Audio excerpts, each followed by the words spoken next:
All right, welcome back. First installment, the camera.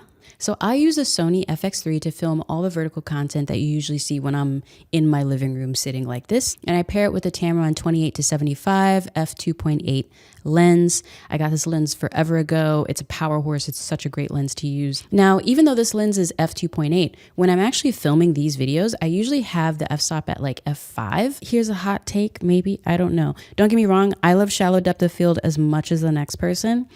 However, sometimes it's okay to have other things be like slightly in focus too. You know what I'm saying? So to achieve this shot, let's go over the placement. I have the camera set up about 10 feet away from me, and I myself am sitting like literally in the middle of my living room, and I have my back wall as far away from me as possible without having to like resituate my entire living situation. So that's how I like to create depth in my shots. That's also how I can get away with having it be f5. Usually the way things go here on the internet in this vertical sphere, people kind of tend to shoot themselves like this. Like they usually are set up to be like this. And this is more or less what we would call a medium shot in the biz. And for me, myself, I like to just back you up a little bit. You ain't got to be all up on me, you know what I'm saying? And this would be called a wide shot because you can see literally my entire body in the frame. Now, that being said, the reason why I'm able to push in so much and not lose production value or production quality, basically it don't look too pixelated or nothing like that, is because I actually shoot everything I create in 4K, and I actually edited it all and present it to you in 1080p. So if I actually put this footage at 100% right now, what you're looking at me at, it would be this big. This is what it would look like. But again, 1080p, so I've shrunken it down so that way I can zoom in and out. I can zoom in and zoom out. Now I shoot as Cinetone, which straight out the camera looks like this. And then I color correct it, and then I color grade it.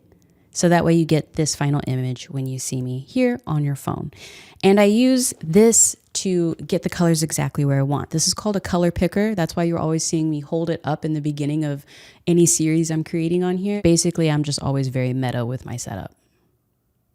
Get it? Meta, because we're on... I know. Now, if you're filming alone, something that you'll definitely need is an app to control your camera in some way.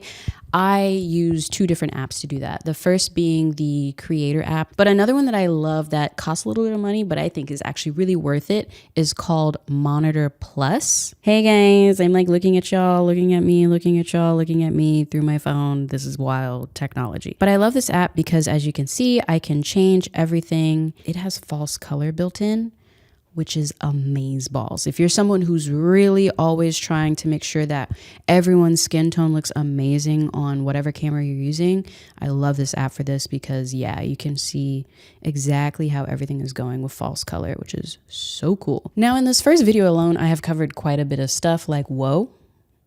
Like whoa. You know what I'm saying? And so knowing that, I figured I'd go ahead and make a free PDF for y'all. So that way you can just have it. You know what I'm saying? You have everything I cover in this whole series. You can just have it. If you're interested in the free PDF, check out the caption for more details. Tomorrow, I'm going to cover my lighting, which is incredibly minimal, but we're going to cover it. I'll see you there.